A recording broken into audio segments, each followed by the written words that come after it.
Hey everyone, welcome back to day 3 and stage 3 of the disciplinary process. Previously, we've looked at an incident that's occurred.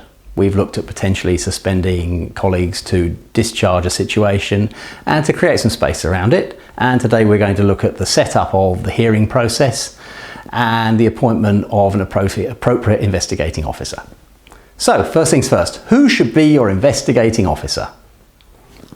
The answer is somebody ideally totally independent to the situation that has taken place. In the perfect world, ideally not a colleague's line manager who is involved in the investigation. So what you're trying to do is create separation from what's happened and a completely impartial view, because this is absolutely critical to what we're about to do. Next, you're going to look at the level of investigation and what is reasonable, I guess you'd say. You need to obviously be understanding everything that's happened, but you're not completely, for a very minor incident, going to stop a workplace. That's just not a sensible thing to do. Thirdly, you need to remind witnesses, when you're inviting them in a written format, about confidentiality. I would also suggest you incorporate the process. Some people, despite knowing what should or shouldn't happen, are worried by the process. They're worried that perhaps they've done something wrong, when actually you just want to speak to them about the colleague who's had a situation and understand the subcontext of what's gone on and how day-to-day things in their department perhaps run.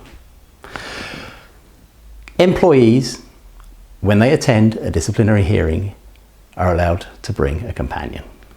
However, if you believe that that companion is not appropriate to the situation that is going on, if, for instance, they are too directly involved or perhaps going to be, dare I say it, slightly overbearing on the situation, you are allowed to object to that companion. However, if you do that on the day that you're interviewing, you should ideally be allowing more time for your witness to go off and find somebody else to attend with. Who can a companion be? Well, it can be a colleague from within your workplace or company, obviously. It can also be an appointed trade union representative. Everything you do within these sets of interviews is going to be written down. And as I've previously said, this is not a disciplinary hearing. This is a set of investigatory interviews. Therefore, keep your tone relaxed. You're likely to get more out of your people by doing this. Try, where possible, to put people at ease. Again, you invariably get more from people and more assistance if they're relaxed.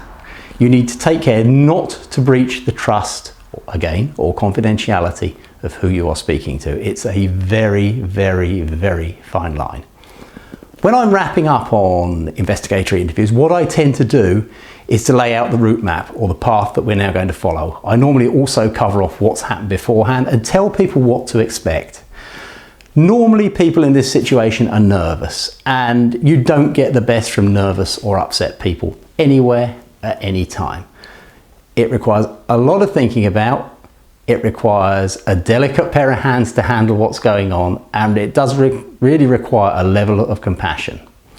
So tomorrow we're going to look at post-interview decisions, or post-investigation decisions, should I say, and where we go from there. Have a great day and take care. If you need support, if you need advice, if you need a pair of ears to be listened to through, we are here for you. Pick up the phone, drop us a message, DM us. We're available on the internet. We're available on LinkedIn. We're on Facebook, or you could just email or call.